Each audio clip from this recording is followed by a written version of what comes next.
The following podcast contains frank discussions of domestic abuse. If you are triggered by such talk, we suggest you skip this episode of the podcast and this episode of Buffy the Vampire Slayer altogether. A vague disclaimer is no one's friend. This podcast will look at episodes in relation to Buffy and Angel as a whole, and therefore contains spoilers for the entirety of both series. If you haven't seen all of Buffy the Vampire Slayer and Angel the series, go and watch them before you listen to this. Remember, you've been warned. The hardest thing in this world is to live in it. That's why there's us, champions. We live as though the world were as it should be, to show it what it can be. The Earth is definitely doomed. It's Tuesday, so it must be time to return to the Hellmouth. We're going through the Buffyverse episode by episode, and a look back at Joss Whedon's iconic shows. I'm Emcee, and I'm here with... Yo, what up? It's Andie. This is David. Hi, this is Jan. So today we are talking about Beauty and the Beasts, or as I always knew it, All Men Are Beasts. That was the alternate title for it. Very creative, and it is episode 4 of season 3. It was written by Marty Noxon and directed by James Whitmore Jr. and originally aired October 20th, 1998. Yes, of this episode. Yeah. It's an episode. It is an episode. Oh, it's not oh god, I found this episode to be so vile that I kind of noped out at the end on even taking notes. I was just so grossed out by it. Well, so we have to ask, better or worse than Teacher's Pet? It has Oz in it, doesn't it? It's better than Teacher's Pet. It's, but Okay. Yes, just by but a just little bit. by a hair. Mainly because of Oz and his fabulous nail polish. So. We'll get into our feelings about the episode once we get to the final thoughts. But we start out with Willow babysitting Oz, and oh my god, the new werewolf look. It looked kind of like a monkey. It really did. Yeah. It's an odd look. It's a smaller suit. Ish. I mean, it's definitely not Seth in there. Well, obviously not. Well, Or yes, a very obviously. tiny suit. It would be a petite werewolf. I know. Yes. I always wondered about that. It's like, why wouldn't the werewolf be more petite? Yeah. I just want to know why the werewolf doesn't look like an actual wolf. Like, Yeah, it reminded me of a lemur or something. These things. yeah, Seriously. people really have a problem with making werewolves look like werewolves. Like, just make them look like a wolf. Like, that's what they're supposed to be. They're just supposed to be like humans that turn into wolves. Like, it doesn't need to be like this weird like creature thing that's like bipedal and crap like that. And Yeah, it's like, he's not a were-lemur, we're... Although, simian. that would be cool. Yes. It would. But that's like True Blood territory where they had all sorts of weird... Oh. Oz is supposed to be a werewolf. Werewolf, not their wolf. So. I don't get this white fang thing. I think it was supposed to be like the Call of the Wild. They're Yeah. all animals, and they're like the whole point is that he's domesticated, but he's not really, so all men are beasts, I guess. Yeah. I don't know. I'm sitting there going, it's like, don't tell him about the rabbits, Willow. Okay, I What? do like the rabbit part. That It's is just like, really you're cute. just going to agitate him. I don't know what the... Yeah. yeah, it seemed like almost a forced look at how deep I am. Yeah. Hmm. Like, Marty Noxon had, like, picked up the book, and it's like, ooh, I should reference this. I'll sound so smart. But, yeah, well, it's kind of the obvious book to use here, I guess. yeah. And just the title alone, but... Oh, I mean, this is the scene where we get the, I do love this part, the half Monty. The line about, like, not being ready for the Oz full Monty. She's still getting used to the half Monty. I love that. Yeah. I just think Yeah. it's so cute. But Xander's reaction, of course, is typically douchey Xander. Oh, It's just, stop. It's none of your damn business what part she's seen. Who cares? I mean, even before that, Xander with his gay panic. Oh, yeah. Not handle as in, actually touching a naked dude, because, oh my god, I would catch gay cooties or something like that. It was so ridiculous.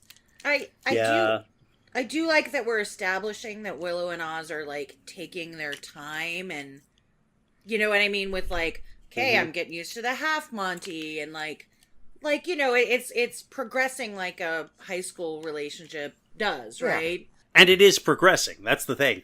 It's like progressing actually at a fairly normal rate. Right, and at a pace that they're both, because the whole point, though he may be a werewolf, Oz is the farthest thing from being a beast. Mm-hmm. Oh, yeah. Right, the whole juxtaposition of men are beasts, but then Oz, who's an actual beast, is not the, you know what I mean? He's actually the sensitive kind. I would like to know why Willow can't study at the library where the books live. Because she can't look after Oz because she has a test that she has to study for.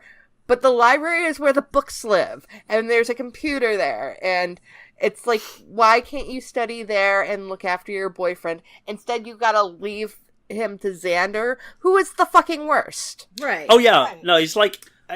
I mean, not only is he a jerk, which we already know, but he's a wholly irresponsible jerk. I mean, it's amazing how fast he just goes to sleep.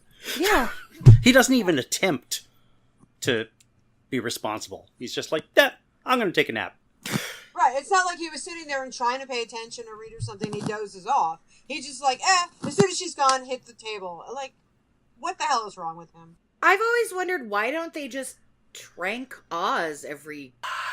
Or, like, have some kind of... Not that I want Willow to do an excessive amount of magic. Why isn't there some, like, mystical sleeping...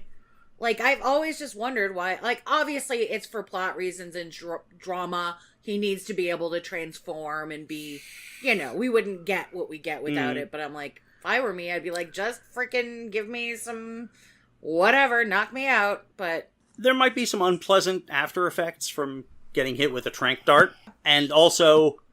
It may not be clear how much of a dose they would need to give him for him to sleep all night. True. Mm. Yeah, there's not like werewolf Ambien that you can just like, But what would happen if he took Ambien when he was still Oz? Very good question. Right? And that or is a good sleep question. spell. Like, you know, Willow's been playing and talking to people in the Netherrealm, supposedly, but she can't do a sleep spell? Or, you know, give him, I don't know, just some kind of soporific tea? Or at the very least, a barrier. Like, Willow can't, like, work on a magical barrier? Or instead Giles. It's not like Giles is a full-on witch or wizard or warlock or whatever, but he does know he could research something that could... Yeah, a barrier or some kind of, like, go-to-sleep werewolf lullaby, whatever. Yeah. I mean, obviously, for dramatic reasons, we need Oz to be able to. Right. Right. But I was always just wondering that. Mm-hmm. Yeah. And, well, we see why they can't have a Slayer looking after him, because we've got Buffy and Faith out patrolling together. And, oh my god, Marty Noxon. Marty Noxon, I love you, Marty Noxon, but your Marty Noxon is showing. Because we know she's got a lot of issues with men, and she tries to work out a lot of her high school and college issues through this show, and it is obvious in Faith's talking about, you know, how all men are beasts. It's very much shit that will come up repeatedly in season 6, and this is kind of like an early sign of what that will lead to. I mean, it's definitely a very Faith line. She at least doesn't put it in Buffy's mouth. Yeah. Because as we talked about before, it's like Faith definitely has some kind of, like, trust issues and all, you know, traumas. And so, you know, but still, I'm like, wow, Faith, even I'm not that bad about men. And I generally am like, ugh. At the same time, it's kind of the mission statement for this episode. Yeah. So they had to get it in somewhere. In case you missed the point. It was Please. it was a little forced to me, because it's like it comes out fairly well in the rest of the episode, so it's like I don't think you really needed it here. Though I mean, like, the scene is really nice because I actually forget that there was at one point that Buffy and Faith got along. Yeah. Yeah. They're not bestest of best friends, but yeah, they're working together. They get along okay, They yeah. get along okay, yeah. They talk about sex, kind of. Like, Buffy's still, like, a little, you know, hesitant about it, but Faith's like, so, yeah, you're hitting that, right? They have a pretty functional office relationship. I like that. That makes sense, David. This is the equivalent of, hanging out by the water cooler. The holy water cooler, I suppose. Oh, go stand in the corner, David. Yes, ma'am. Wait, I just got that. My tired friend. Oh, it was a dad joke. Right? That was a dad joke, and that's exactly what I tell my dad every time he tells a dad joke. I love a good bad dad joke. So, Jan, you weren't here for Faith, Hope, and Trick. So, since this is the first appearance of Faith that you've been on, you want to give us your thoughts on Faith a little bit? I'm not a big fan of Faith. I mean, I will see where it goes. It's been a while since I've seen these, so I'm just not. I don't know. There's something again forced. Maybe it's just this episode where it's just like, oh, she's the anti-Buffy. She is, the antagonist. We'll see. I don't know. I'm just kind of like sponge at the moment. So. Okay, fair enough. Yeah, I like I said, I've never really been a huge fan of hers. I get the concept, but I just never embraced the character. Well, we get the opening credits, and then the next scene is the next day, and it's Buffy, Willow, Oz, and Scott. And I love Oz so much. I'm gonna say that a lot this season. We could probably start a tally. I mean, me too. How do you not love Oz? And it's just a little note here, because I did actually check the date. In January of 1998, they did David Bowie's 50th birthday concert at Madison Square Garden, and I noticed I know Seth was a huge Bowie fan, and the hair and the nail polish especially are very Bowie for that period. So I just kind of think that's a little wink and a nod. If it's not, I'm still taking it that way. So. I love that Oz did marching jazz band. As a former band geek who did jazz band, not marching jazz band, but I did do jazz band, the fact that when he originally appeared, he's this cool, musician, rock guy, and he's no, I did jazz band. So it's he's a band nerd. But his joke about the improvisational nature of jazz with the jazz band is also oh my god, he has the best sense of humor. He really does. The way he delivers his lines, it's just so dry and so we're all chaotic. So we're all kind of going in different directions. And when Willow says he's just being Oz, and he responds with pretty much full time. Yeah. I will try to use pretty much full time at any time I have the opportunity. It doesn't come up a lot, but I love it when it does, because it's a really good line. It really is. Oz is, I think, my favorite person to take lines from Buffy. Oz, and I think I take a lot from Buffy, probably, too. A little bit of Cordelia thrown in there. Yeah, and we get to see a little bit of Buffy and Scott as a quote-unquote couple. They're, they're couple-ish, but not, couple-esque. I mean, they've gone on a couple dates at this point, it seems like. Or, ate lunch together every day or something. They're not fully into the couple too. As Buffy said, they're pre-posy. They're pre-posy, yes. And then we also meet Debbie and Pete in this scene. And, oh boy, we're going to have a lot to say about these characters of this episode. They seem so inconsequential here. Well, that random new characters that everybody knows and are talking to, something's going to happen with them. But it's just it's really hard to have someone come on like that as a one-shot character, make you care about them at all when a lot of this story is going to revolve around their relationship. They'd been kind of seeded beforehand, even just once or twice as people you sort of knew. I'd care more. I mean, I get the message. I mean, how can you not get the message? It's been hammered into you, but yeah, I just found myself not really caring, except wanting them to both go away as fast as possible. I would be okay with them just appearing in this one episode if we had more on Scott. Yeah. Scott is the one who cares about them. Scott is the one who's friends with them, but we've only known Scott for one episode, and he was not even really in that episode a whole lot. He was more kind of almost the consolation prize at the end. So that's a really great point, Emcee.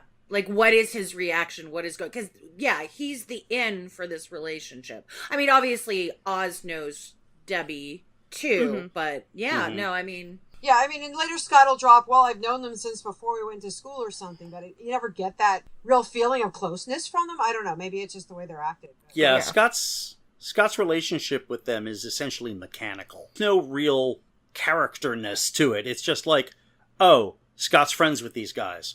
Oh, they've been friends a long time. It's just, it's informational. It doesn't really give you any feeling for their relationship. Yeah, I mean, you get more of Oz's reaction to at least Debbie than you do anything. And obviously Oz is a character that we've come to very quickly love. So of course his emotional whatever's going on for him in this episode related to his wolfiness and being worried about Debbie, you know, that's going to come through a little stronger because we already have established a relationship with him. But yeah. Yeah, this is the annual Oz episode. And one of the reasons why I think Seth had no compunction with leaving the show is because they never, I mean, as much as I love Oz, they never give him a whole lot to play with. It's kind of like, okay, Seth, you're really into Willow and you're a werewolf. Go. Oh, and also you have really good lines, but that's kind of the extent of what they do with Oz. And so, like, every episode that is centered around Oz is centered around the wolfiness and trying to find that balance. And yes, it's very important. And, you know, we'll find out later that Oz is actually going about handling his lycanthropy in the completely wrong way. And, you know, it's all metaphor for teen, you know, growth and angst and blah, blah, blah, blah, blah. On Buffy? No. Say it isn't so. But they hit the same notes where I think they do, what, like 4 episodes about Oz as the werewolf?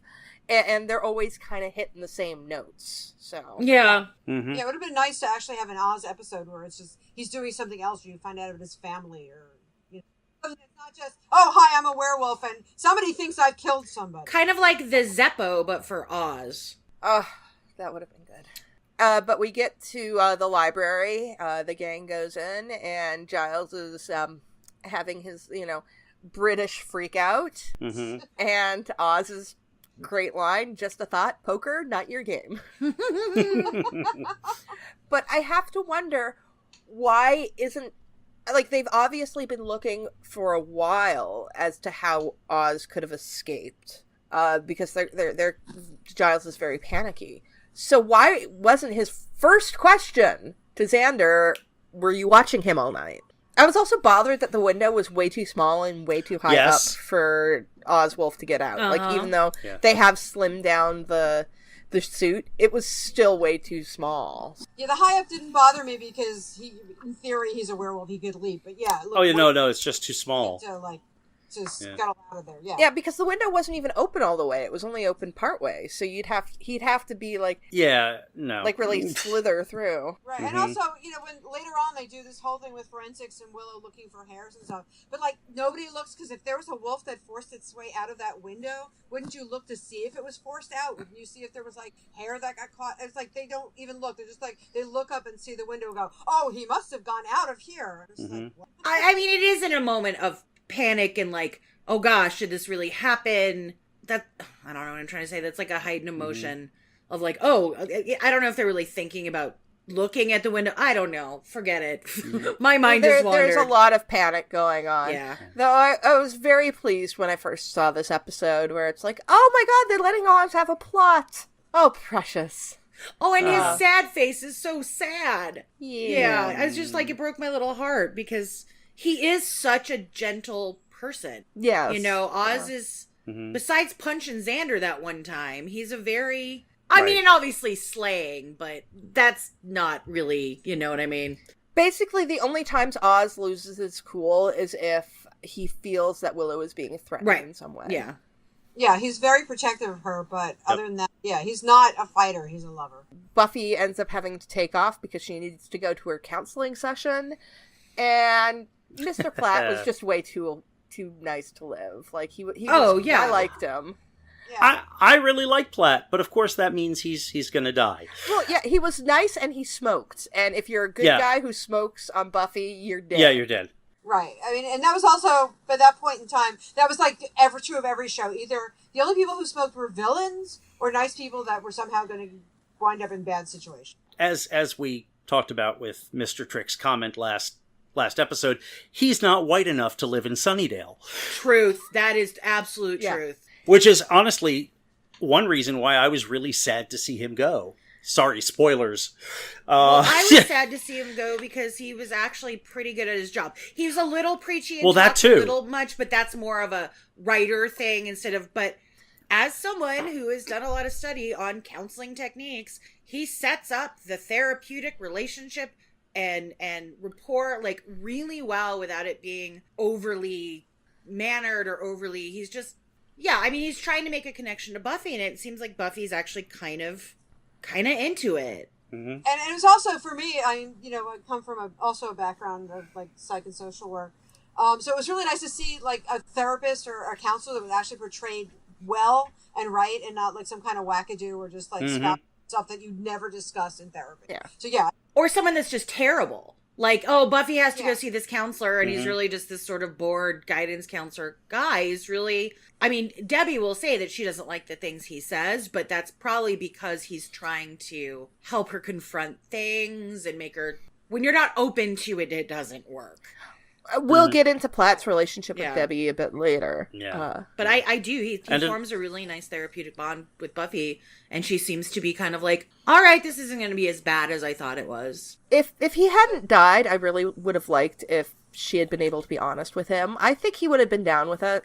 I think it would have been nice if they had him as a continuing character. Well, y'all know how I feel about this whole... He has to die. The whole gang needs freaking counseling, especially Buffy. So, I've said that over and over. So I I don't see it as a missed opportunity because it would be kind of hard to weave in. But you know what I mean? But I really like the thought of Buffy actually benefiting from counseling. But of course, that's much like the really nice bio teacher and teacher's pet, actually, who actually seems to be caring, and Buffy seems to like want to sort of engage with him. It's immediately taken away from her because everything good gets taken away from Buffy. I mean, that's par for the course on a show about a hero's journey, but but like any adult on Buffy is either going to have some serious issues with dealing with teenagers, or they're going to die, or they're Giles. Even Giles has some serious issues in dealing with teenagers. I mean, he's probably the best of the bunch, but there are definitely times when he's just like, you're just like, no, Giles, come on. You used to be a teenager. You should know better. Then we move on to Buffy rejoining the gang, and oh my god, Xander, shut the fuck up. Because, like, I mean, I mean, like, just read the room. Like, just read the room, Xander, because Oz is obviously, like, really upset. Oz is usually pretty good at covering that stuff up. So the fact that he's showing how upset he is, don't talk about him tearing people apart. I slightly maybe disagree. Oz is, like, not someone that covers it up. He's actually pretty blunt about his wants and needs and emotions. He's just so, not flat, but, like, more contained with it. I think the word you're looking for is chill. But Xander's awful. Yeah, Xander is like making him feel so much worse. Well, Xander's basically all about Xander. Yeah, Always. For sure. Always. I mean, he does improve later on. I will give him that. I mean, and it's not that he can't tell, because when people point it out, he does realize that he's screwed up. But left to his own devices, it's just like, other people, what are they? But Oz wants to leave and doesn't have the opportunity because of the full moon. I love that. This is what I love most about Oz. He's like, I have to do it. I know it's kind of dramatic, but I have to do it. He's actually stating what he wants to do instead of just... I mean, he doesn't get the opportunity because he has to go in the cage, but if it wasn't for the cage and all that stuff, he's telling them, I need to walk off. He's not just like yelling and then running off in a huff. He's saying, okay, this is what I'm feeling like I need to do right now. I need to walk off in a huff, but I will be back. You know what I mean? He's actually really honest. Again, he's the beast that's not the beast. He's very open. He's expressing what his needs are. He's expressing disappointments when those needs aren't being met, but he still knows what he has to do. Oz is the best, not the beast. He is the best. He's got really good communication skills. The man is, for all his taciturnness, he is a communicator. And he's also very in touch with his emotions, because he can say, this is what I need and this is why I need it now, instead of just like reacting and then saying, oh yeah, I guess I needed it after the fact. Yeah. Yeah. So, yeah, but there's a maturity. There's like an old soulness about Oz that the others don't necessarily have. That he really knows himself. Yeah.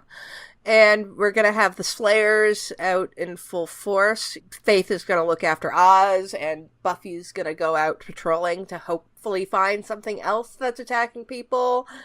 And so she does go out, and what does she find? But Angel returned from... Yeah, I'm still going to call it Kortoth. He's returned from Kortoth. But what I want to know is... Angel's feral and not in control of himself, so how did he put pants on? It's like the Hulk. I forget. Did he come back with pants or no? not? He was buck naked. Nope. But I figured you would. I figured you'd remember that. Yeah. Why would I remember that? No, you guys. I general. horny everything. women on this podcast. No, I think what he's saying is that we tend to remember everything that happens in Buffy. But yeah, Yeah, no, that too, You yes. see David Boreanaz's butt when he crash lands. But yeah, he's put pants on now. And he's freaking feral, so I want to know why he's modest. No, that thing should be flapping in the breeze. Well, he's not Ewan McGregor. Maybe they're special feral pants. I don't know. I mean, the Watsonian perspective is definitely, why isn't he wearing pants? The Doyleist is like, well, because it's network TV made for teenagers, so he better be wearing pants. And they're like not even ragged pants that you just like randomly put on. There's like a nice pair of trousers, right? Yeah, it's not like Hulk pants where he put them on Right. years ago in the Demon Dimension and then came back and they're just like, like shredded. No. They don't even like, I mean, he landed in the mansion on Crawford Street and then went out and like did his feral angel thing. But they don't particularly look like pants that either Angel or Spike would wear. So, I mean, like, they're not like the leather pants or jeans or whatever. They're kind of cargo-ish. So it's like, did Angel kill somebody and steal their pants? Okay, that's my new headcanon. Well, I frequently go out and just like randomly steal people's pants, so that's, Well, maybe it's one of the vampire flunkies from last season. Were they living at the mansion or did they just kind of like come by? I don't know.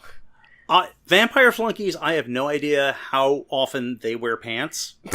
They may just take them off for no apparent reason. I don't understand vampire flunkies, so anything's possible. Thinking, like, we saw a lot of vampire flunkies at the warehouse when that was still around, but after that got burned and they moved to Crawford Street, the only time we saw vampire flunkies was during the Acathla ritual. So the rest of it was just like the vampire domestic trio. So I don't think they were living there. So I don't know. Maybe it's like uniform that they have for their vampire flunkies. They just have like a closet of, grab some pants out of the closet. Did you lose your pants again? Here. Yeah, the vampire flunky quartermaster has like a whole like closet full of stuff in everybody's size to make sure that the vampire flunkies are wearing the right clothes. Or it's like the old trope of someone coming from somewhere naked or accidentally being naked and having to steal some pants off of a clothesline, but still, I mean, he's feral.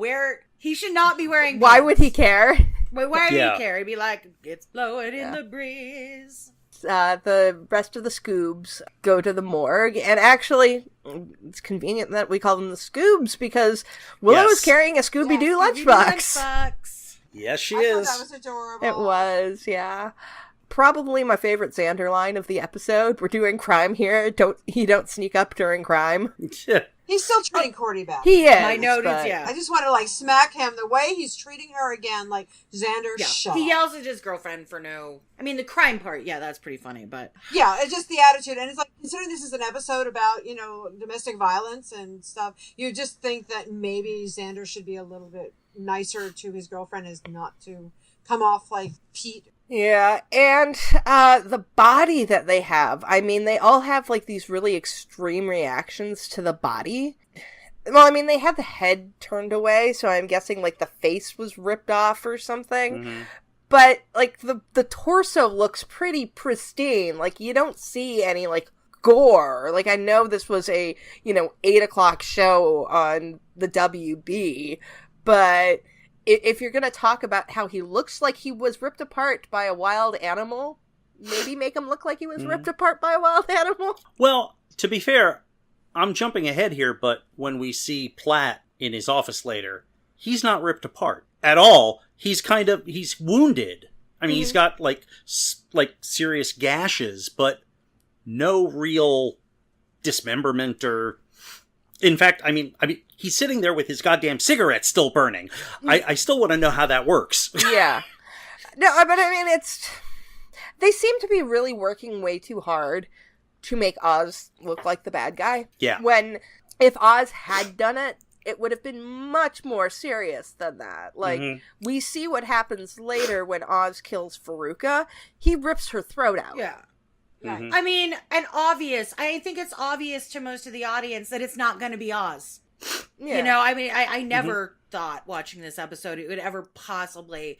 It's like, are they setting it up? Is it Oz or is it Angel? Right? And then they throw in this third character to prove that it wasn't either of the... And that's probably why they're trying so hard to make it look like Oz. Yeah. Because, but it just makes it obvious that it's a red herring. So, just doesn't work. Yeah. The only time they actually let Oz kill anything on the show is if they're not human. It's gonna be very interesting to look at this show as how they treat non-human characters, because Oz ends up killing the zombie in the Zeppo. And then he will kill Veruca. And granted, they are like morally horrible characters, but also, especially coming with this season, there is this very much the we don't kill humans thing, and so... Yeah, I mean, I think for the zombie versus the Veruca is maybe a different thing with the werewolf. But you know what? Yeah, no, I feel your point. And so Buffy takes Angel home. I like the detail of having Drew's doll still there when she's pulling the chains out of the drawer or something. Obviously, Spike and Drusilla's kink chest. Yeah. Yeah. Yes. I'll buy that. Yes. But Buffy, you're a fucking failboat for not sharing info. Yeah, I mean, I get it, but it's still a big fail. Yeah. I get it to an extent, but I don't. I think she wants to. I mean, I think because of the trauma of killing him one time, she is very frightened that if she comes clean about it right away, someone's just going to go in and stake him. Giles will go stake him. The whole part of the end of last season was like when she shares things, people jump all over her and like make her feel bad, so she doesn't want to deal with that end of it too, or have somebody say, well, you really have to kill him right this time. So Well, that's true. Xander would completely fucking overreact in a heartbeat, and after he does, and she does, and after Giles being tortured like that, he would immediately just go stake him. If I were Giles, I'd immediately just go stake him. But I mean, there's that, and there's definitely the Buffy having to work out her feelings about, but it's still like, Buffy, come on, dude. But she has Willow that she could talk to, and Willow probably wouldn't tell anybody, and she has Faith, who, it's like, okay, there's two Slayers, and I bet Faith would probably take Buffy's side if Buffy just opened up to her, because the problem in Revelation isn't that Angel is back, it's that Buffy didn't share it, that Faith found out elsewhere. So I bet if Buffy had talked to her, then maybe it would have been okay. But we do get a scene of Buffy and Faith together when Buffy goes to the library because she wants to look up information about how Angel could come back, and Faith is dancing around to music. Card catalogs for the win. Yeah. I mean, oh my god, card catalogs. Like, I mean, I get that card catalogs were still a thing back in 1998, but by then they were starting to move stuff over onto computer. I think in Giles's library that process was probably delayed. Right. We do know Giles is very technophobic, so yeah, he'd be the last one to convert over. I, for one, love card catalogs. So I used to love them as a kid, so yeah. Also, it's like weird because like Giles does scan stuff out of the library. And so usually when you're scanning stuff out of the library, that means there is a computer system in place. I could see this being a transitional period where maybe scanning was starting to come in, but we hadn't yet gotten rid of card catalogs. Okay, that's fair. Yeah, and card catalogs, I think, just for the whole dramatic Buffy having to go look things up and go through this whole thing is easier than seeing her like sitting at a computer, especially in those days when not everybody was doing computer research stuff yet. And it would read easier as this is what Buffy is doing if she was using a card catalog. Yeah. Again, I take so many fashion cues from Faith. Because the way she's dressed in the scene, other than the fact that she's wearing leather pants, I think I've worn leather pants maybe twice in my life, but like the whole like black tank top look, that's very much like, and the dark eye makeup, I did a lot of Faith look. I never looked as good as Elijah Dushku. Well, most of us don't. Also, she had an on-set makeup artist, so that is, Yeah. That always helps. That helps. Well, also just in general, I don't look like Elijah Dushku. I think that's the main thing. So. But you're perfect just the way you look as you are. And then the morning comes and Giles comes in to start the day and just quick yowza to the shot I had that one too. But Buffy totally fell asleep and Giles isn't going to be mad at her. Like that was the crux of the problem. Yeah, it's so much easier to get mad at Xander if you're Giles. Yeah, and the other thing is, like, if he escaped through the window once, wouldn't he do it again if he could? I mean, like, yeah. But I also don't understand why they only have one person watching Oz. Like, why can't we have, like, two people so that we can switch off and, like, you take, a 2-hour nap and then we'll just, it seems a lot safer. Well, that would be smart, but, Doing it in shifts would make more sense, yeah. I really like this convo between Giles and Buffy. Oh yeah, it's really it's very nice. I mean, and Giles is really he's being so honest with her, and she's not being honest back. I mean, I think that's partially that sort of how Giles and Buffy work on sort of like a parent-child relationship. Kids aren't always completely honest with their parents, even if it's not something as big as their dead boyfriend coming back. I just, Sarah and Tony, even the smallest scenes with them, because they're both, I mean, Sarah had been working since she was like a little kid, and obviously Tony's a total pro. So it's, as someone that has a degree in theater, knowing how important a scene partner is, not just someone you're doing dialogue with, but an actual true partner in your acting. That's why I always love Buffy and Giles scenes, because Sarah and Tony really have that partner quality about them in their acting. They both do. Sometimes the other person in the scene isn't quite as giving.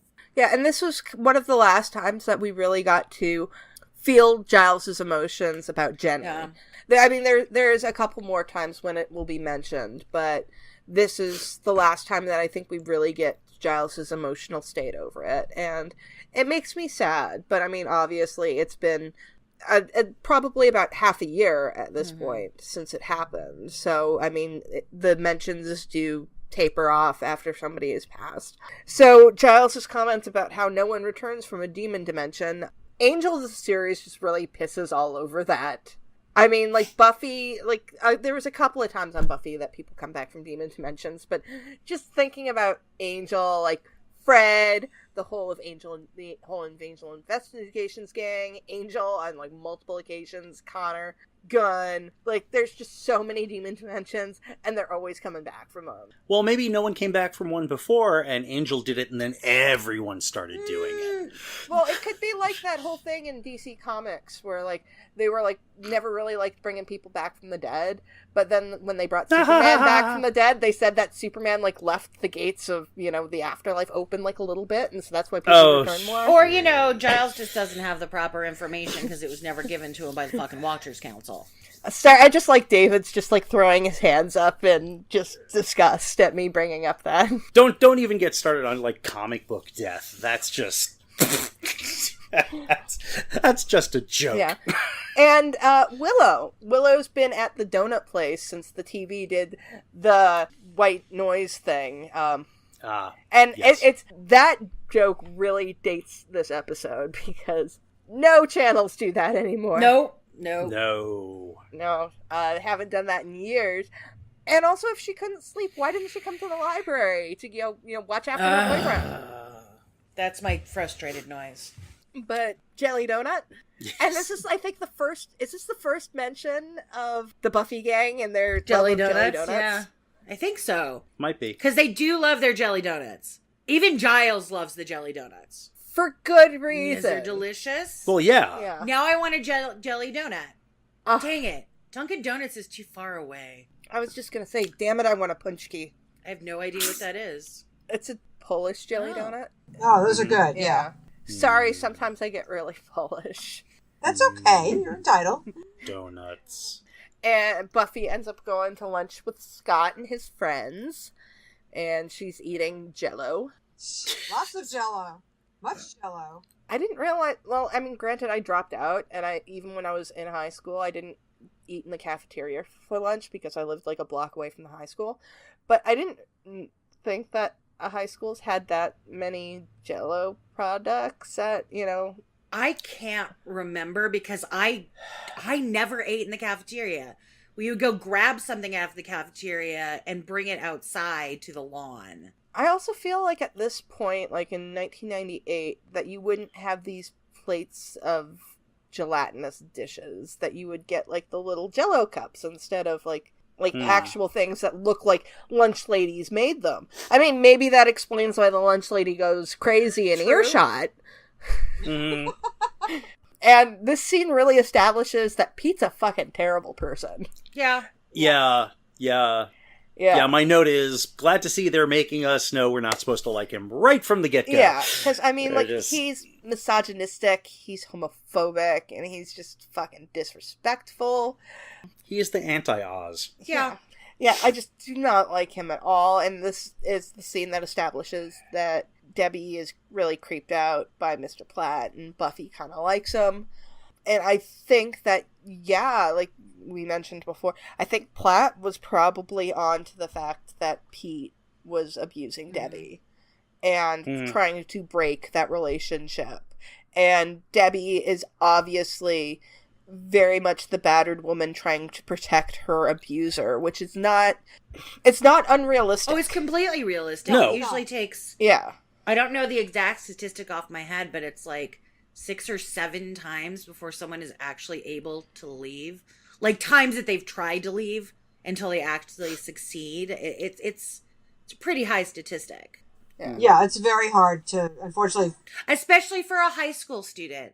Especially for someone that's not, that it does not have any emotional maturity, whose brain is not fully formed, who's actually being formed by these experiences in ways that they're not even going to begin to know about. I mean, Debbie's never going to be able to know about it, but you know what I mean. Yeah, and the other thing is just the fact that, especially with, early on without a lot of experience, a lot of relationships, you think, oh my God, somebody loves me, I need to be with them no matter what. And you actually buy into that stuff, all the gaslighting. It's hard. I mean, what we'll see as we follow Debbie through the rest of this episode, she is a river in Egypt.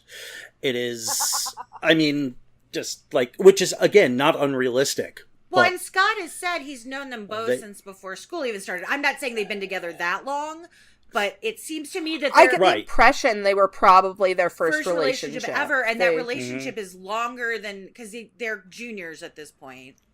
No, they're seniors at this point. That maybe those are the two people that have been going out since 7th or 8th grade. They have been together a long, long time. Every school has that one couple that has been together since, like 7th or 8th grade and stay together until senior year and then end up breaking up when they go off to college. Of course, they never get the chance. Or they get married and they end up divorced by the time they're 30. Yeah. But that's, After that, we get Buffy visiting Angel.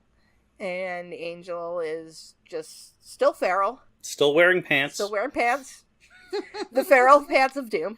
Because we don't want the Angel full Monty. Yeah, we have to deal with the Angel half a Monty in this episode. And granted, it's a good half Monty. Yeah, It's that's like good. David Boreanaz gets super bulky later in his career, but this horny old lady is just totally fine with a half Monty. well, I was watching some YouTube videos before, and it was the videos from when Entertainment Weekly did the Buffy shoot, which I'd seen before, but I was watching them again. And I also was watching it. I was like, wow, David Boreanaz has aged really well. Oh, he really has. I see the previews for whatever that SEAL team, whatever that shit, SWAT, it's SEAL team, yeah. SEAL team. I get those previews a lot because I watch Elementary. Right. So I see those a lot. And, that's not a show I'd ever watch. It is definitely not my thing. But yeah, he's a really he aged really, really well. Yeah, he took care of himself. He's still very attractive. Out of all of the characters, I think he's the one who looks the closest to the way he looked on the show. Now, granted, he was the oldest, so like there's not going to be like, that. Right. Really? A difference, Interesting. but, yeah, I mean, everybody else looks fantastic, but they look different. They look different. I have to say, I'm finally getting around to watching the last season of Bones, and he looks different to me. Well, I mean, not drastically different, but there's definitely it's an interesting comparison watching him on Bones, especially the end of Bones, versus watching him on Buffy. yeah. I mean, also for the EW shoot, they probably painted him like they did paint Angel, as opposed to on Bones, when they would have painted him to look like, you know, I never really watched Bones that much. He was like a investigator. He was an FBI. He's an FBI agent. Okay, yeah. Mm-hmm. I couldn't really remember. You mean Lucifer has watched all of Bones and you haven't? There's a lot of shit that I have to watch, and Bones is. This is just mindless. This is one of my favorite Yeah. crossover moments on Fox, because in a recent episode of Lucifer decides he's not going to sleep anymore, so he's up for several days, and he binge watches all of Bones. Nice. It's hilarious. Yeah. I mean, I've seen some Bones. My mom used to enjoy watching Bones, which she found very funny because she never really cared for Angel on either show. So she found it amusing that she liked him on Bones. But That's a different character, so yeah. Yeah, it's very different. David looks great. David looks great. Really and great. honestly, that's the really only thing Thank you. for this scene. Oh, yes, yeah. Well, there David is a always much looks more great. There's a much more handsome David involved in the Buffy universe, and that is David on this podcast. Yeah. Aw. Hey, here's the thing. It's David A and David B. Yes. There you go. You are the A David. I'm the You A are David. the A David. So we have the next scene, which is where we actually find out what's kind of going on.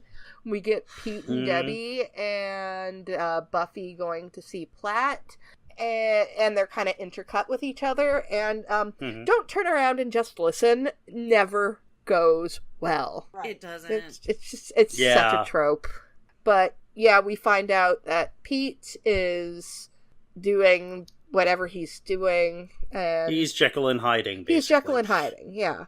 Well, that was the only like Universal monster we hadn't seen already. So it was time for that one. What was Jekyll and Hyde a Universal monster? Oh yeah, of course, yeah. Yeah. Sorry. Yeah, the Spencer Tracy version, yeah. Yeah, sorry. It's been a long time since I've seen any of the Universal movies, but then I just remembered, oh yeah, you saw that shitty The Mummy movie, and what's his name? Russell Crowe was Jekyll and Hyde in that. That movie was fucking terrible. I recommend the Frederick March myself, but that's... Well, that's a good version too, but I like this. Yeah. But yes, this was kind of the last of the Universal monsters that they hadn't done, and I guess this is a good metaphor for it. The whole, the changing of personalities. Yeah, if you're going to use a traditional monster for this would be the one, yeah. But this... Yeah. And I mean, this is when we really get into the domestic abuse elements of this episode. Well, oh god, Buffy breaks my heart in that scene with Dead Platt. I mean, it's like, and this is going to be a recurring theme for Buffy as a character. Anytime she actually tries to be open and emotionally honest, it backfires and something bad happens. Yeah. Mm-hmm. And that's one of the reasons why I think, and the writers have definitely set it up, that every time she comes forward, every time she tries to, be vulnerable or tell someone something, or it blows up and either someone dies or something incredibly bad happens. Yeah. So therefore she never tells people anything. Mm-hmm. Which could be one of the reasons she tried to justify her not telling people about Angel. She goes in and tries to tell someone about Angel and what's happening with her, and they're dead.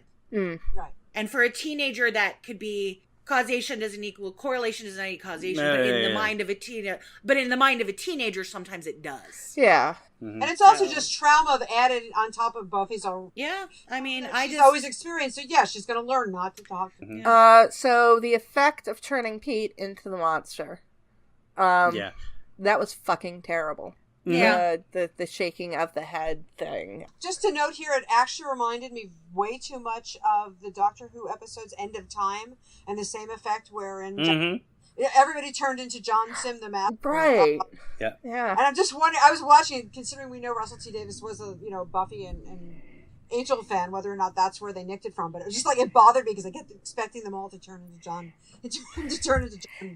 Sim as John. It's actually really funny because I watched this episode right before I saw Infinity War, and no spoilers, but there is a scene where Doctor Strange is having his head like move all around, Right. and I was like, oh my god, is he going to turn into the Peat Monster? Oh God, I hope not. Oh, No, God. thankfully not. I do have some thoughts about these two merged scenes.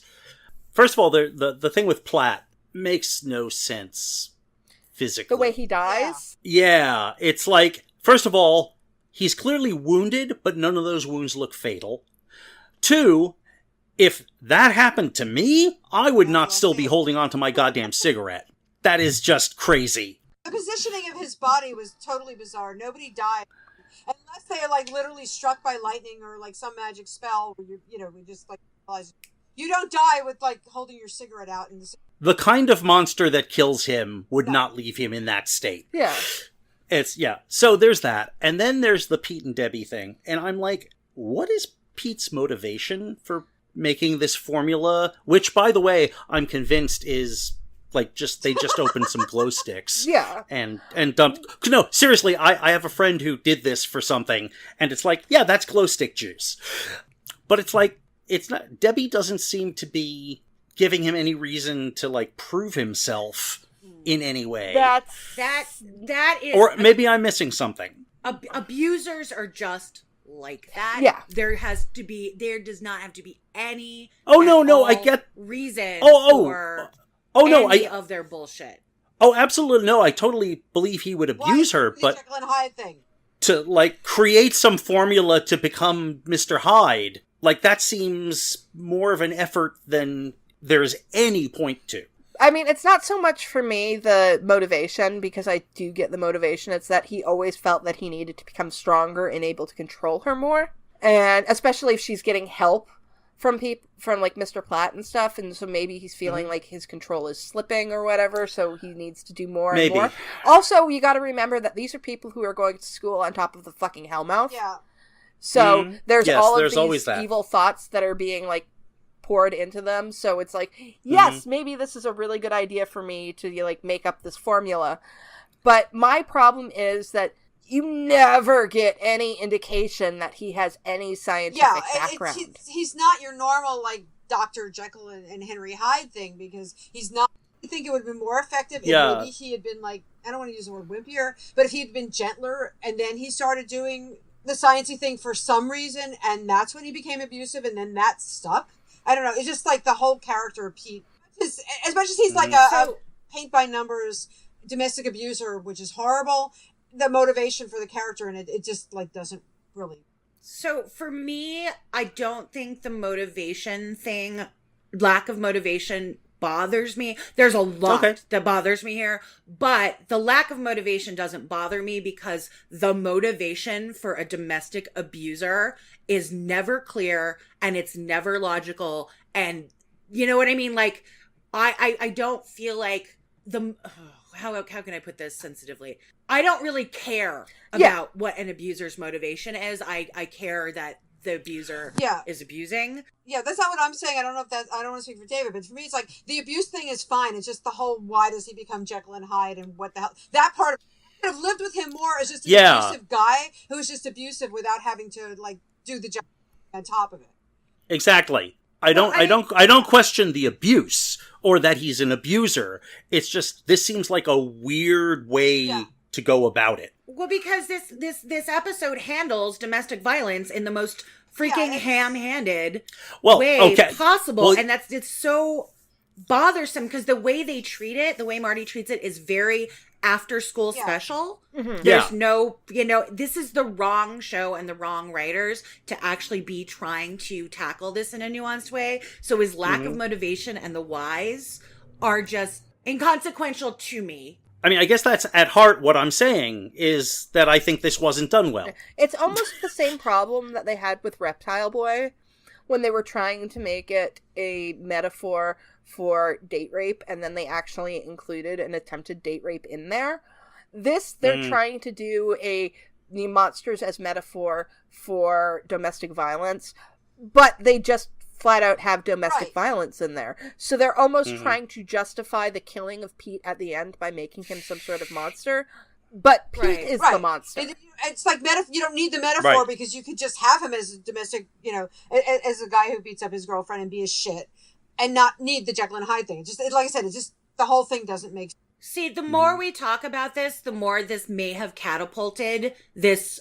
That may have catapulted this above Teacher's Pet is my very least favorite episode because it's so like watching this, I'm so viscerally disturbed by that and how badly it's handled. And then there's even the slight metaphor for drinking and drugs, of like why, like I really could give two shits about why an abuser does what he does. Like, and I just, see, I'm getting all upset talking about it because this episode really did upset me so viscerally. The other problem is with the Jekyll and Hyde thing is that they're throwing that in there, but the whole point of those characters is they're diametrically opposed, and here you're getting like, Mr. Hyde and even more Mr. Hyde or whatever, or Dr. You're not, there's no nuances between the thing. Like I come from, my dad was emotionally and verbally abusive. I lived with that my whole life. His whole family was. But my dad also could be like the sweetest, nicest, kindest person, but that was where the dichotomy comes in. And his mother used to say he was Jekyll and Hyde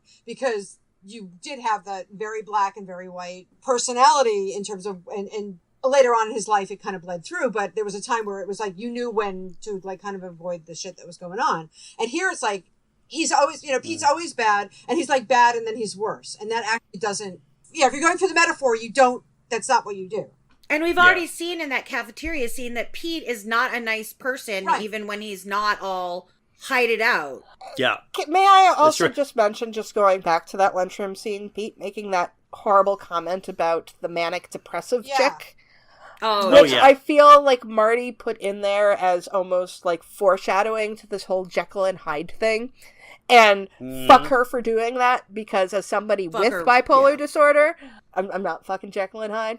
And that's not how that works at all. Nope. Right.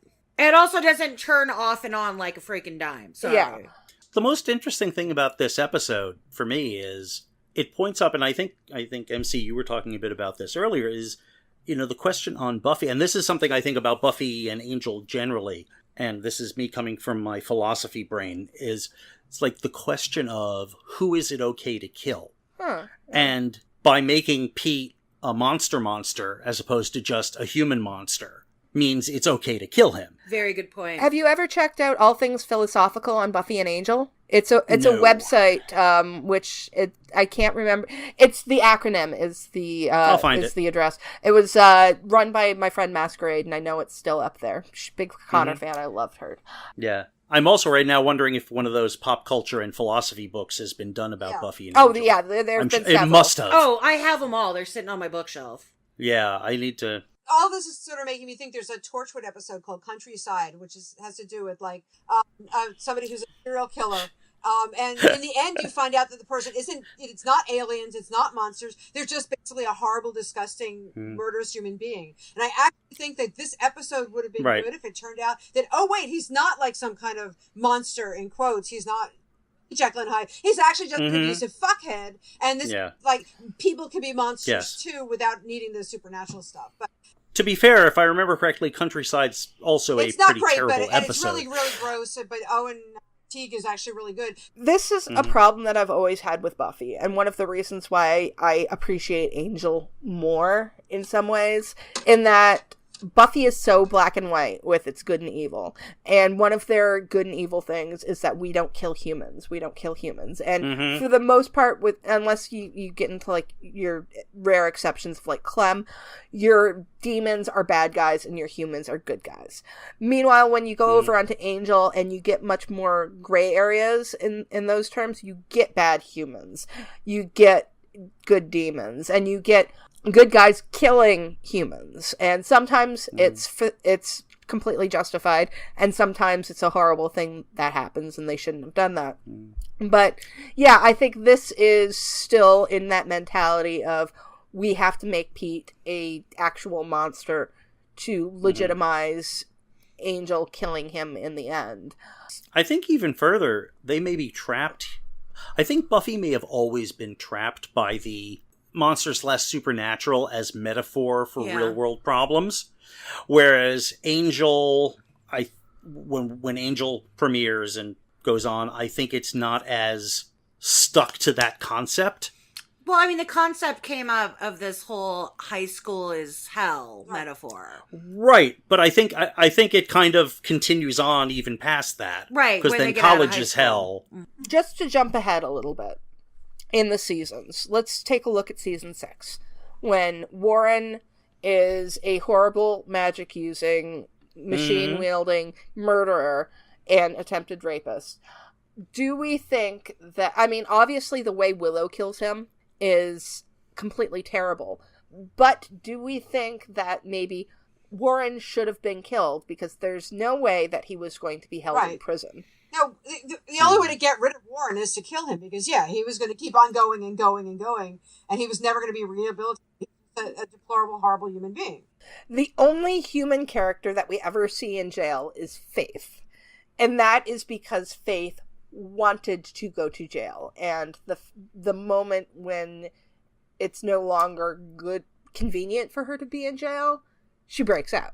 But anyways, we're getting a tangent. Becoming... So anyway, and I'm about to get mad at something again in a minute when we get to that scene. But moving on, and we move on, and it's they're in the library talking about Platt, and that's juxtaposed with Oz talking to Debbie, giving her his notes, and Oz completely and utterly knows what is going on. Yeah, absolutely. But the way he does it, he doesn't come out, he doesn't confront, he makes an offer to talk, and when she doesn't want to talk, he backs off. Part of the reason he backs off is he knows he has to go get in the cage, but I think Oz would have backed off that because he's Oz and knows that she is not ready. But the best thing you can do in a situation like this is not make these big, you have to leave, you have to do the have-tos of it.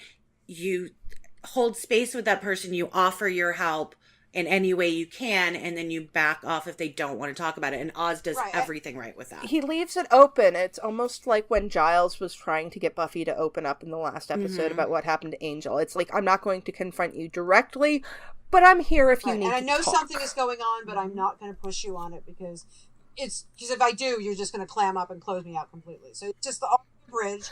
Exactly. Yeah, and Oz does everything right, and he, and he's obviously aware of it and saying, I'm aware of it. So if this were to continue, he'd be keeping an eye on her to make sure things don't get even worse, or, if she shows up with a bruise or whatever, that he'll do more in future, so. Also, interestingly, when Buffy and Willow do confront her, oh girl, everything pretty much goes to hell. Oh girl, we will get to that in a minute. I have never been as angry at Buffy as I am. Before that, we get Oz coming into the library, and one of my favorite lines of all time: "I may be a cold-blooded jelly donut, but my timing is impeccable." See, that's the only thing that I really take from this episode is that Oz is precious in it. Yes. Yeah. And again, if you're using the metaphor of men that are beasts and men that are that metaphor almost sort of lands. Okay. Meaning the actual beast is not the beast. The actual Oz being the beast is actually the gentle, kind, thoughtful soul. The not all men are beasts, because there are certainly ones that aren't. They reveal that, it's a kill in the day monster, so it obviously was an Oz. And they start to put all of the strings together, first thinking that it's Debbie. And that kind of surprises me that Oz doesn't basically say, yeah, I know, I think Pete's abusing Debbie. Because it was very much set up in the scene before that he knows. Yeah, because it's the whole, I don't want to say stereotypical, but the bruise on the eye, I walked into a doorknob. I mean, that's like basically the classic. The excuses on why I have bruises and why I'm all beat up. Oh, I'm so clumsy, I walked into a doorknob. So yeah, that's a tell, and I'm surprised he didn't say anything. Yeah. Oh, he absolutely knows. Well, the question is, who would he have said it to?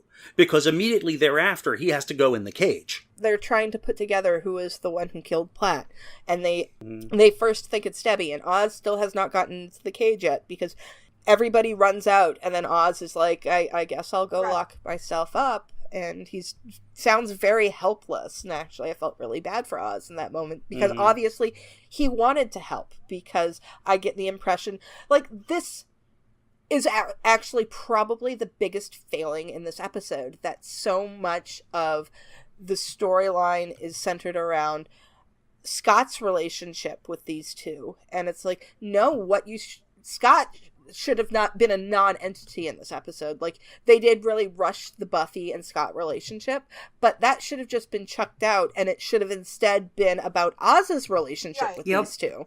Because Oz is a character that we care about, and if you had introduced these two characters, and it's like, oh, they're friends with Oz, maybe Pete's a member of Dingo's Ate My Baby, because we haven't seen anybody else in the band other than Devin. So then suddenly we care about these characters more.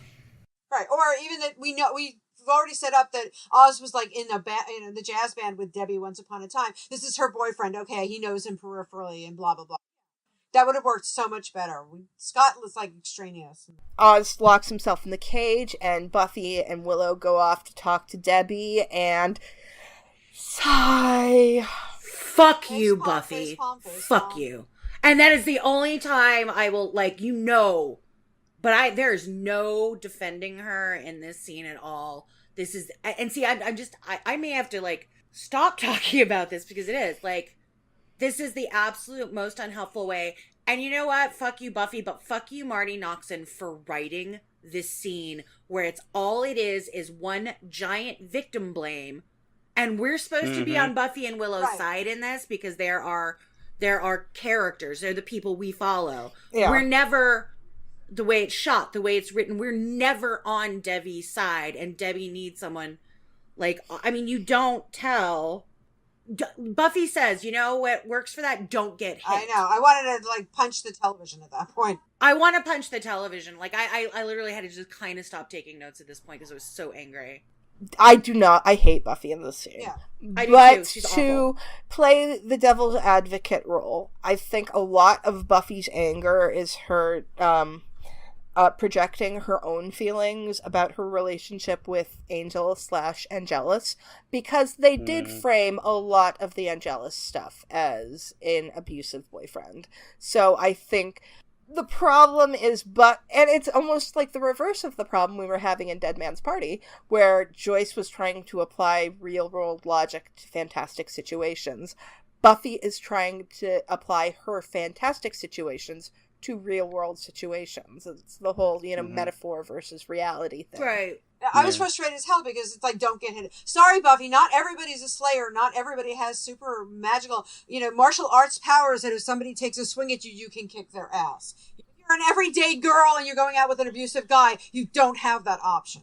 Yeah, no, that line is complete bullshit. It is... Like, I can't even look at that scene as a scene about characters, really. At that point, all I can look at that scene as is gross writing from someone that obviously has no experience or really any thought or care about what they're writing about. And again, like, a writer is not alone on a show. Like, a lot of times we blame a specific writer for a plot point, but you've got producers and a production team above them that are letting this go through out into the world.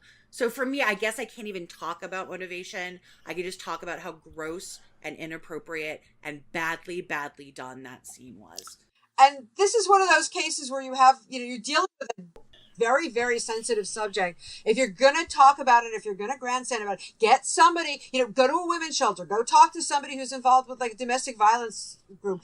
Get some feedback before you put this out and say, how would somebody handle it? What would be the best way? If you're going to make this as afternoon, ABC afternoon special as they are, then at least get some fucking feedback from people who are experts. And make it the most important thing, because you don't victim blame. I'm going to walk into a women's shelter and say to, like, all these battered women, oh, don't get hit. Like, fuck you.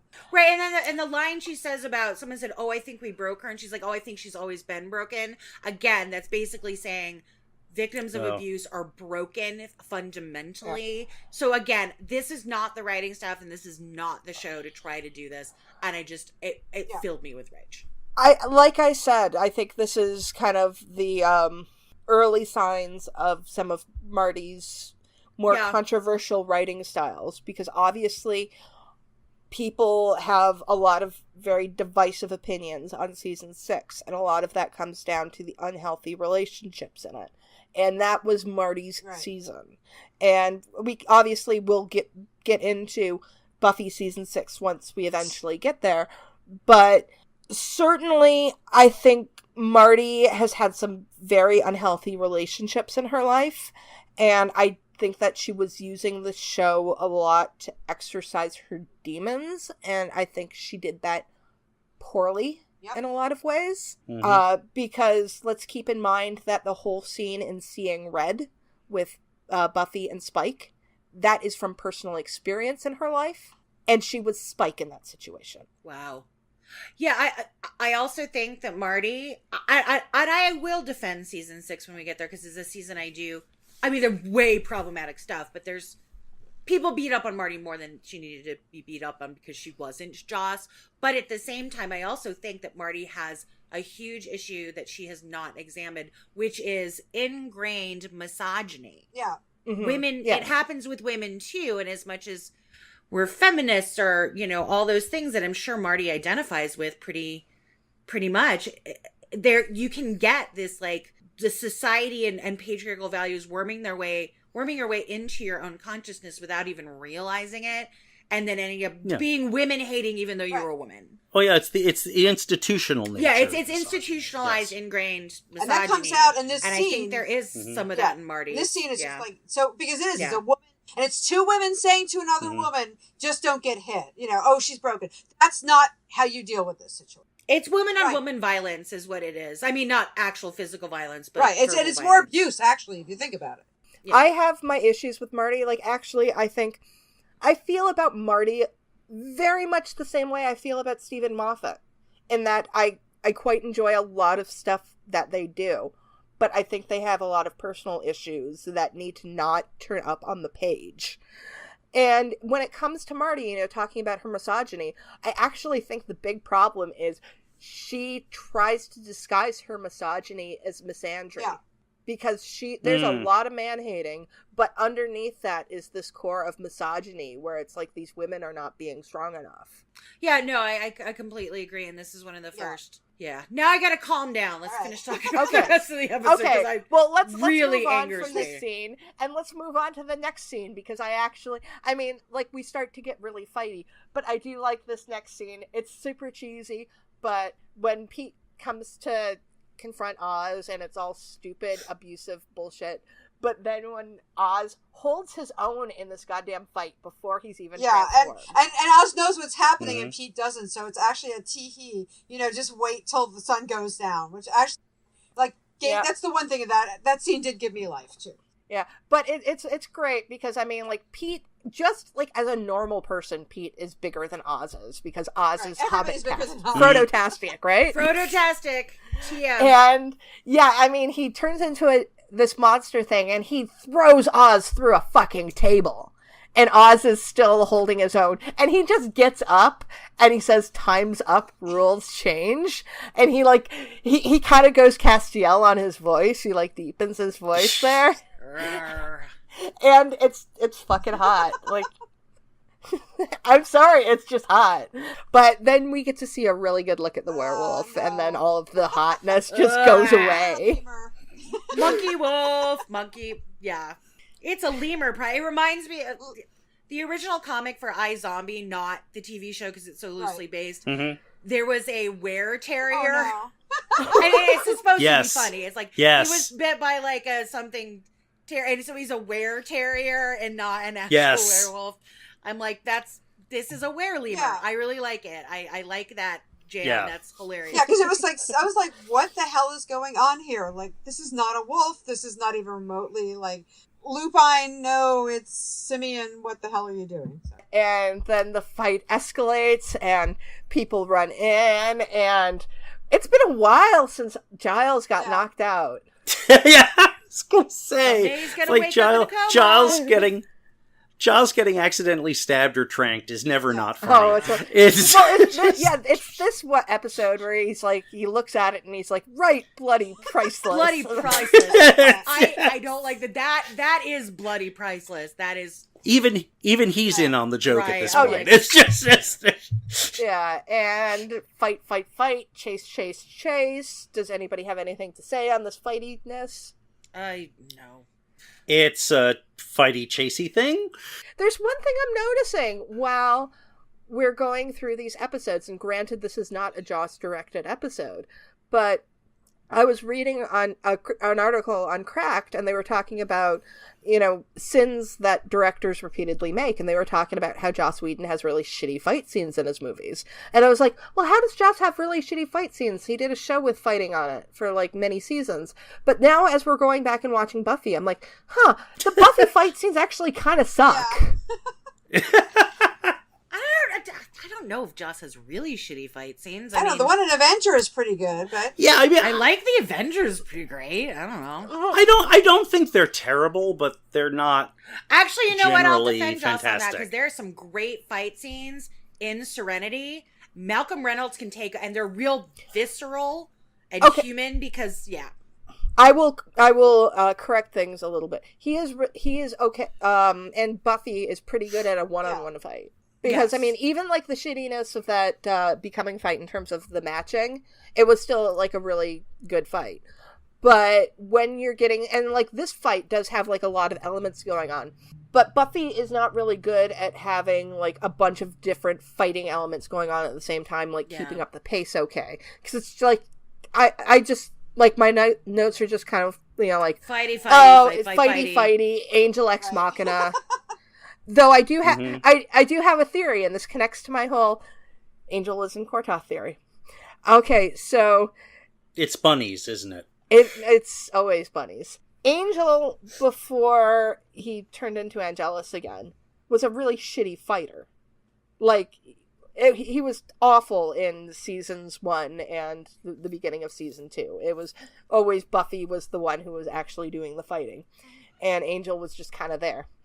But in season 3, Angel is definitely coming more into his own, and certainly it's probably setting up for Angel going over onto his own show and becoming his own hero. But I think in universe, since Angel was in Kortoth for hundreds of years, I think Angel has learned to fight. Angel has learned that he does not need to be soulless to be a badass. nice. Even if it wasn't Kortoth, which I love your theory, I love you. He's in some kind of dimension where he had to be fighty and gets better at it. We never find out what dimension it is, so it's fucking Kortoth. It's Kortoth. Saith me. That's just gospel. It's Okay. Kortoth. Yeah. So Angel kills off Pete and then kind of comes back to himself. All of a sudden, for no apparent reason. Well, it's because he sated his bloodlust. It's maybe he was just hangry. Have a Snickers, Angel. Wait, but he doesn't drain Pete. He just... I thought, didn't he rip out Pete's throat? I don't know. I I don't kind of like know. my At eyes this glazed point, over. I was so checked out and Yeah. glazed over by my anger at how this episode was handled. I don't remember, honestly. I'm pretty sure he ripped out Pete's throat, and so I think, Angel was hangry, and so that's why he comes back to himself. Because he ate a Snickers. He ate an evil, gross Snickers. You guys should know at this point, if I come up with a theory, just don't question me on it. Because True, as far as true I'm that. concerned, Absolutely. that's canon. It is... No, it is now the canon theory in my mind. But then we get to the ending, and Cordelia's really, this is, basically her only scene in the episode. I mean, she might have been in other She was scenes, in the but chorus. No, she was in the one... She was one She in the was. Oh, yeah, she because was we in were the mad one- at Xander for being Yeah. a dick. Yeah. And that was basically her only scene, and she calls it But out. here- She's like, where was I? Good question. Where were you? Yeah. Now I'm going to be stuck thinking serious thoughts all day. I feel so bad for her having to have serious thoughts and all. Damn. But it's just so very Cordelia. And it's that moment of Cordy, Yes. we missed you so Yeah. in this episode. And then Willow's like, I found his science notes, and I was like, you guys never established that Pete was a science genius. Like, you never even established that he took science. Well, that's the thing. That's the, like, the explanation for the whole he mixed up this potion thing is literally this is like, well, they found these notes in Pete's lab. What lab? He had a lab? Right, I mean, for all we know, he ordered, I mean, there was actually internet sales. I think Amazon was around in 1998. He could have bought it on the internet, you know, this is the green glowy stuff. Who the hell knows? It makes no sense, yeah. Right. Yeah. It's just like, it barely meets the criteria of being a cursory explanation. It almost reminds me of Ted when Xander's like, let me see if I got this straight.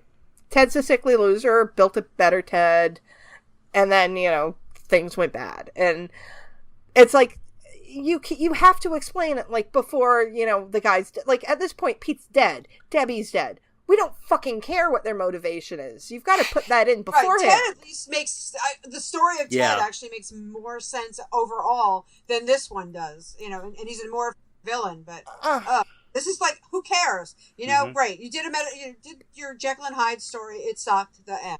Okay, so yeah, this sounds like we're getting into final thoughts territory. Sorry. So, final thoughts on this episode. I think you basically just captured it. You know, I think I've said my piece on what I feel about this episode, and this is now my new teacher's pet.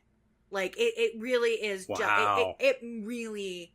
It's one I skip most of the time, so maybe I hadn't seen it in long enough that I was not prepared for the, like, just absolute clusterfuck of bad metaphor, bad writing, and misogyny. It's a testament to how much you hate this episode, in that there is a shirtless Oz scene, and you still think it is the worst. It's super brief. I think just in terms of, maybe it comes with age, and it maybe comes with my master's degree in social work, like, how awfully this is handled and how much this is bad. I fucking hate it. So that's my final thoughts are like, I said what I needed to say, and it makes me so angry.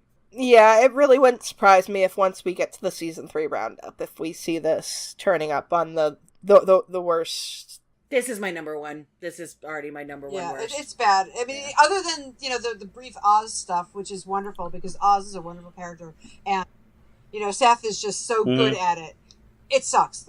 As a story, as narrative, as a metaphor, as a after-school special, everything is just, like, so wrong about it. Yeah. But even the brief Oz stuff, as much as I want to love it, it almost makes me angry that there's not enough of it, that they don't focus on it. So I think we're all in agreement that this one is just not good. So in terms of trivia, the only thing I've got is that the music that Faith listens to when she's babysitting Oz is Teenage Hate Machine by Mark Ferrari. And that's about it. And like I said earlier, the alternate title for this episode is All Men Are Beasts, which is actually how I knew this episode for years and years and years until somebody pointed out, no, this episode's actually called Beauty and the Beast. And I'm like, okay. Yeah. Okay. And like I said, also, it feels like they were also trying to do just the whole Universal Monster thing, because you got your vampire, you got your werewolf, and then you've got your Jekyll and Hyde, and they all fight together, and who's the good, and it turns out 2 out of the 3 are actually good guys. Well, who cares? Yeah, basically, we're just missing an invisible man. Jekyll and Hyde meet Dracula, meet the Wolfman. Meets Buffy.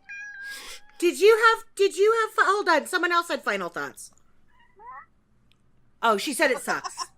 Okay. That says it sucked. Well, if River says it sucks, I'm not going to disagree. Final answer. Kat gives final answer. And since she's technically a beast, she gets the... She's a sweet. Yeah, she is. She's a fantastic beast. She is. Aww. And we know where to find her.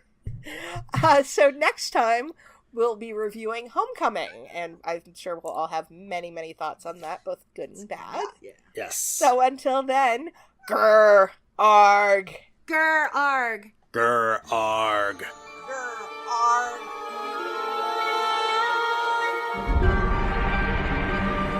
We'd like to thank everyone who downloaded the podcast, and an extra special thanks to everyone who shared, liked, and subscribed on social media. If you'd like your questions or comments read on the show, you can contact us on our website, returntothehellmouth.com, on YouTube, Tumblr, and Facebook at Return to the Hellmouth, on Twitter at HellmouthReturn, or on email at returntothehellmouth@gmail.com. We'll be sure to read your comments on the show. Be sure to rate our show at iTunes and Stitcher, and check out our show merchandise on TeePublic and Redbubble. Also check out our sister podcasts, Drag Hags and the Trash Compactor podcast. See you on Tuesday. Grr, arg.